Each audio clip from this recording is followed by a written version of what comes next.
Welcome to another video, and today we are going to be talking with a good friend of ours in the community over in Norway. I've had a few people ask me to see if I can do a video with Bjorn again, talking about what the hell is going on in Israel and how it's probably going to affect all of us guys, not just in the Europe, but all around the world. So it'd be really cool to get Bjorn's perspective on what he thinks is going on, and we're going to bring him in now, and we're going to say welcome to Bjorn. How you go? Hi there. How are you doing? I'm doing very well. You look like you're doing well too, sir. Been busy over there in Norway? Always busy. But yeah, Yeah, I know. And currently we're drinking some chocolate coffee too. yeah. I'm just normal coffee here. Just normal coffee. Ah, see? Mm. Yeah, it really helps, guys. It really helps. So, Israel. All of a sudden, things went pretty crazy, as we probably been noticing. On literally, you can't get away from it now. It's everywhere. So, what was quite a surprise was the level of protesting, pro-Palestinian protesting. Just for the record, I'm just going to put it out there, if you didn't already know, that I don't take any sides with anything. I just am here as an observer and want to know what you guys and girls think about what's going on over in the Middle East right now and how it could possibly affect us. So yeah, the protests, we've had loads, Bjorn, over here in London, big time. I think there was a guesstimate count of about 30,000 in London. Wow. And it's a very sort of sacred special monument dedicated to our war dead. And they literally just went all over that. And it was absolutely disgusting to see the levels of disrespect to our fallen heroes.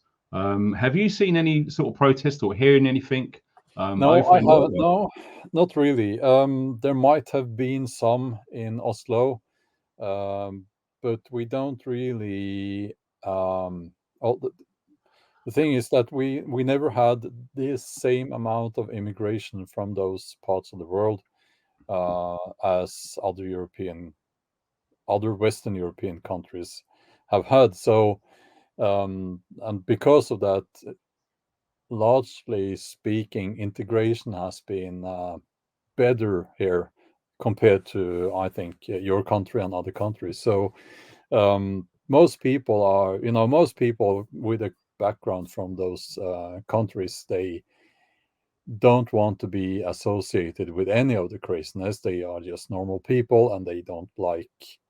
Oh, they don't want to have anything to do with it. So no, I haven't seen or heard about any protests. There might have been some, but not big ones. I think.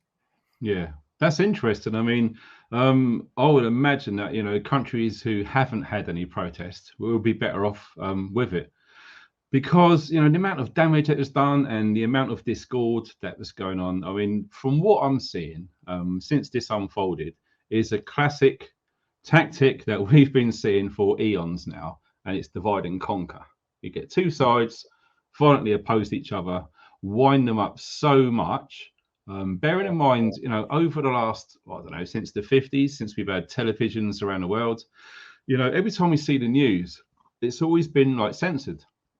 But now we have like platforms like Twitter and TikTok and things like that, and you are seeing raw, uncensored war crimes pretty much. And It I is don't horrible. believe that we're ready for it. It done my head in, man. I mean, I was doing some research looking through, and some of the things that I saw, I wish I didn't, and I can't unsee them now. And Yeah, so they're yeah, really attacking the populace at an emotional level, literally just winding them up so much that when it comes to a point, you're going to see tit for tat attacks, not just in the Middle East, but literally globally now. And it's interesting you just noted there about migration, because I don't really know much about the Scandinavian countries regarding migration from the Middle East and probably areas like North Africa. But I do know, I did hear that Sweden had a bit of an issue mm, with that sort of stuff. yeah. So Scandinavian countries, I mean, what is it like in Norway? I'm not sure about Denmark and Finland. I've got no idea. So could you fill us in on what you're seeing and hearing Oh, about yeah, those countries? Norway. Well, actually, I don't know what it's like in Finland when it comes to that. So I will not be talking about Finland, but I know about the conditions in Denmark and Sweden. Norway is very different in that respect. I'm not going to say that we don't have or haven't had problems, because we have had problems and we do have problems, but compared to Sweden, which has had a very different and much more liberal immigration policy up through decades, the difference is vast now.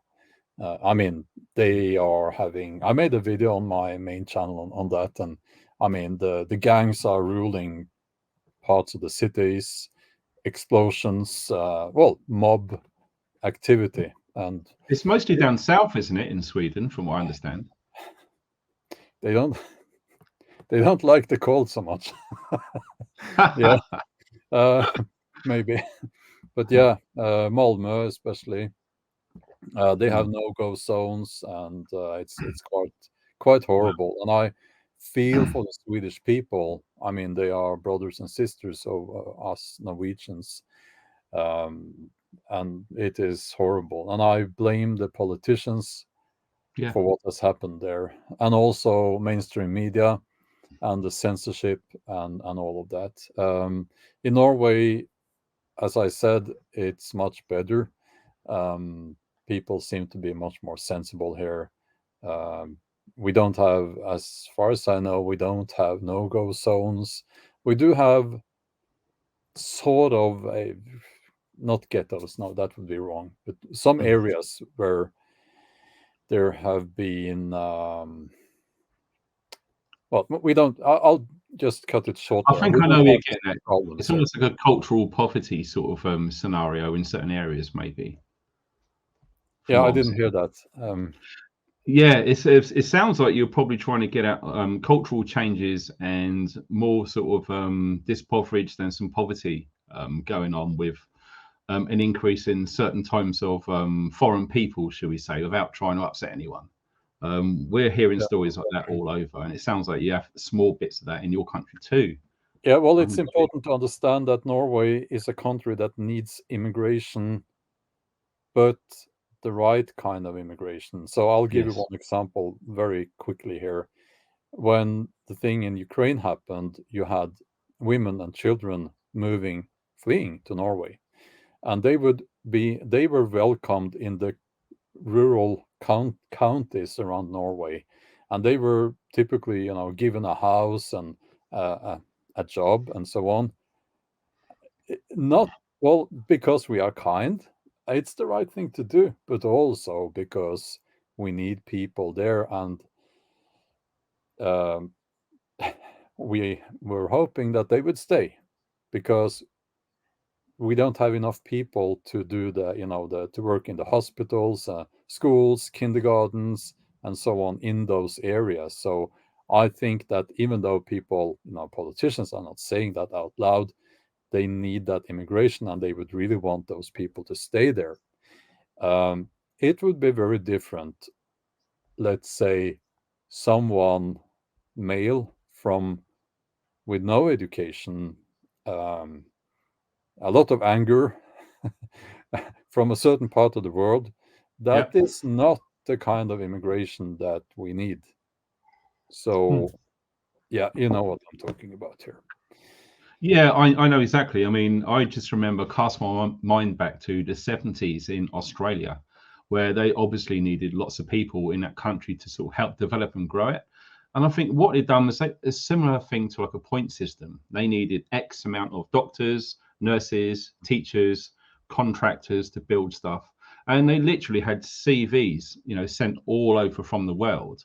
And they just literally took the pick of what they thought was the best and Mm. just let those people in, and they integrated well into society. They helped and it flourished and it was fantastic.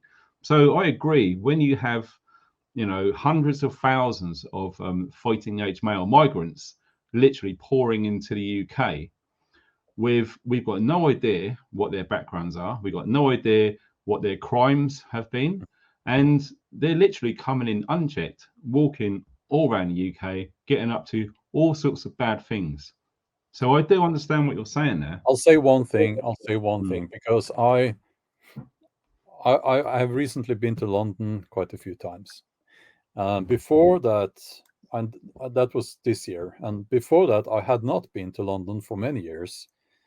And when I went back there now, the change Shock. was I could not recognize the place Yeah. at all. It's scary. And unfortunately, my friend, we're hearing reports of that sort of scenario globally now. And it seems to be mainly focused on the West. So we're talking Europe, UK, US, and Canada are all having the same things at the same time. You haven't got any countries like South America or anything in the Middle East or the Far East. Nothing like that is happening at all. So we could go into this on another video, but I think I know where we're going with this. But like I said, I don't really take sides. I've never been part of any group. I'm just me doing my thing and hoping to help other people as best I can, especially when it comes to preparedness, because if you don't prepare for certain things, statistically, you are going to become a victim at some point. So I believe it's important, especially when we are in towns and cities nowadays, to be very aware of the situation that you're in, because crimes are going up, and it's not just because of migration, but it's definitely having a factor into crime rates going up. And I'm doing a live stream later, and I'm going to be talking about loads of that sort of thing, especially with the falling with police numbers, hard to recruit new police officers, etc. But going back over to Israel, I remember I just going to show this. I just read this earlier, and it was quite insane with what's going on. Let me just try and see where it is. Yeah, here we go. So this is where we are at the moment. We're literally looking at Israel literally just about to go into Gaza. And we both know that once that starts, it's going to be very, very difficult to stop. And like I said earlier, we have been hearing so many reports. I mean, even here, look, it says Israel's called up 360,000 reservists, which is an incredible amount of soldiers to literally prepare and to literally go into that area. And I don't believe that place is that very big. The Gaza Strip, No, it's only a few miles wide by X amount of miles long. You know, it's crazy. What are your thoughts about? Because I'm hearing reports that lots of people in the Gaza Strip are trying to leave via the southern border into Egypt, and they just can't because it's controlled by Israel. And there's a huge, massive backlog of huge articulated lorries carrying medical aid, food supplies, and they just cannot get in. They can't get the help where it's needed.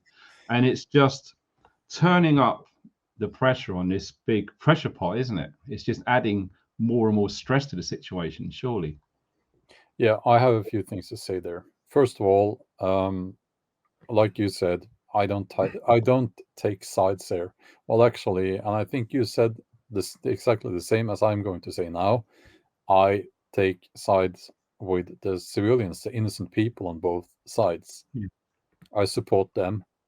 When it comes to Hamas, they need to be gone. It's an evil Islamist terrorist organization, and they need to be gone, killed, whatever. They need to be gone. Now, so what we need to look out for is how Iran responds if Israel occupies Gaza. That could be, well, some people are saying they will issue a global jihad, or maybe they have already. Things are moving so fast. I mean, I've been out in the gym working out, so maybe they've done it during my workouts. We don't know. Yeah. But right now, I think what is mostly on my mind now, what worries me most is that we can't get help, medical supplies, and doctors into Gaza because I think, well, Israel won't let them, if I'm not mistaken. And those poor people need help. They need electricity, water, food, and I mean, they need help. And I will always hold Israel accountable for denying those organizations and those people who want to help, to denying them to entry there, because people are suffering. I mean, right now there are kids lying there dying because of that. And I will say that there will probably be people listening to this or watching this who are very strong supporters of Israel and everything that they're doing. It provokes me, I must say. It really provokes me. Do you know what? I completely understand what you're saying, and to be frank, I categorically concur with your statements there. The same. I never take sides in anything. Some people might say, you're sitting on the fence, you haven't got to say. I don't care what they say. I do what's best for me. And I, just like yourself, try to help as many people as possible navigate their way through this mess, which seems to have really accelerated since 2020. Now, we are looking at basically human beings on the whole are mostly good people. Yeah. And we don't really want to harm anyone else. All we want to do is just have a nice, peaceful life and with some degree of comfort. It's not too much to ask. But as we keep on finding, it's always the crap that's right at the very, very top who literally dictate how we should and shouldn't do things. And I hold the powers that be, whoever they are, entirely responsible for allowing this to happen. Because at the end of the day, people don't really want to fight each other. They don't really want to go to war and all the rest of it. And my heart goes out for them people caught up in this. It's really, the money involved here. Of course, money makes the world go round. I mean, you know, I remember some famous person a long time ago saying, it says, whatever happens, you have to ask yourself who benefits. So obviously this has happened, and who benefits? I'll tell you who benefits. All of the companies who are manufacturing stuff to hurt people and kill people. Can you imagine if we flipped it and spent all of that money and effort in helping people rather than destroying them? Because these people don't want to get involved. They just want to live a life. And they've just literally been screwed and screwed and screwed into that small area, which does look like, the more I look into it, like an open air prison. And do you know what I'm going to say? I know there's people out there who are going to slate me for saying these things, but there is evil terrorist groups within the Gaza Strip. But let me tell you this, folks, not every single person in the Gaza Strip is a terrorist. These terrorists are literally doing the same thing that Saddam Hussein done back in 2003 using human shields. They're getting regular Palestinian people who just want to go about their business. They're literally putting them around hospitals where they're setting up headquarters to, you know, continue furthering their operations to hurt anyone in Israel. And I really wouldn't want to be an Israeli soldier going into the Gaza Strip trying to determine who the bad guys are, who the good guys are. Wars change, and it's changed a lot since 1990, the Gulf War. Everything changed. So what we're going to do, boys and girls, because we can't really talk about the stuff that we really want to talk about on this platform, because I would like to think that most people watching this are fully aware of the YouTube guidelines, terms and conditions, what we can and can't say. So we're going to leave this interview here for you guys watching on YouTube. If you want to watch the rest of this, there will be a link underneath this video where you can watch the whole video, where we can literally say what we want without fear or having our YouTube channels, our videos taken down, demonetized, deplatformed, call it what you will. So don't forget, the link is under the video. You guys take care. Thanks for watching. stay funky.